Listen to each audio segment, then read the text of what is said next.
Captain Vijayakanth sir இறந்து 10 நாளைக்கு மேல் ஆகுது. ஆனால் இன்னைக்கு வரைக்கும் தினமும் அவரை பற்றின செய்திகள் சோஷியல் மீடியாவில் வெளியாகிட்டு தான் இருக்குது. அந்த வகையில் ரீசெண்டாக ஒரு விஷயம் சமூக ஊடகங்களில் ரொம்ப வைரலாக போயிட்டுருக்கு. அது என்ன அப்படின்னா, விஜயகாந்த் சார் தன்னுடைய மனைவியான பிரேமலதாவுக்காக பல வருடங்களாக ஒரு விஷயம் பண்ணணும் அப்படின்னு சொல்லி ரொம்ப நாள் நினச்சிக்கிட்டு இருந்தாராம்.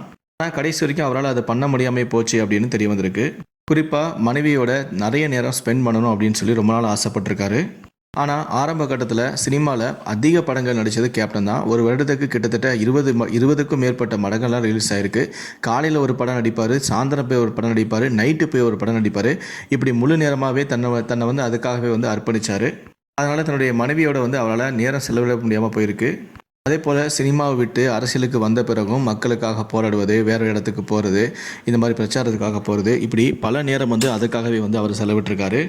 இந்த மாதிரி விஜயகாந்த் சார் வந்து சினிமாவில் பிஸியாக இருந்தபோதும் சரி, அரசியலையும் பிஸியாக இருந்தபோதும் சரி, பிரேமலதாவுக்காக அவரால் நேரம் ஒதுக்க முடியல. ஒவ்வொரு முறையும் தன்னுடைய மனைவிக்காக நேரம் செலவிடணும் அப்படின்னு சொல்லி நினச்சிக்கிட்டே இருப்பார். ஆனால் அவரால் அதை செய்யவே முடியாமல் போயிருக்கு.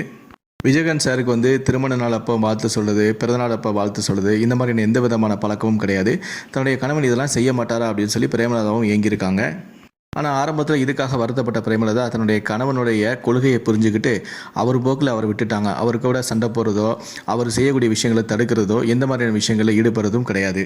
ஆனால் பிரேமலதாவுக்கு நகைகள் வாங்குறது, கணவன் தனக்காக வந்து பரிசு கொடுக்கறது, தன்கிட்ட அன்பாக பேசுறது, இந்த மாதிரி விஷயங்கள் விரும்பினாலும் அதை தன் கணவன்கிட்ட காட்டுறதும் கிடையாது. இப்படி விஜயகாந்த் சார் வந்து சினிமாவில் பிஸியாக இருந்தபோதும் சரி, அரசியலில் பிஸியாக இருந்தபோதும் சரி, தன்னுடைய மனைவி கிட்ட அவரால் வந்து நேரம் செலவிட முடியாமல் போச்சு. ஆனால் அவருக்கு பார்த்திங்கன்னா துரதிர்ஷ்டவசமாக உடல்நிலை பாதிக்கப்பட்டு அதுக்கப்புறம் அவர் சினிமாவிலையும் நடிக்க முடியல, அரசியலையும் ஈடுபட முடியாமல் முழு நேரமும் வந்து வீட்டில் தான் இருந்தார்.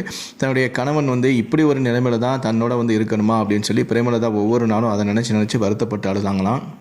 நான் கணவன் இப்படி சினிமாவிலையும் அரசியலையும் பிஸியாக இருக்காரு, நம்மளோட டைம் ஸ்பெண்ட் பண்ண மாட்டேக்காரு அப்படின்னு சொல்லி நினச்ச காலம்லாம் உண்டு. ஆனால் இப்படி என்னுடைய கணவன் தன்னோடைய இருப்பார் அப்படின்னு சொல்லி நினச்சி கூட பார்க்கல அப்படின்னு சொல்லி ரொம்ப வருத்தப்பட்டாங்களாம்.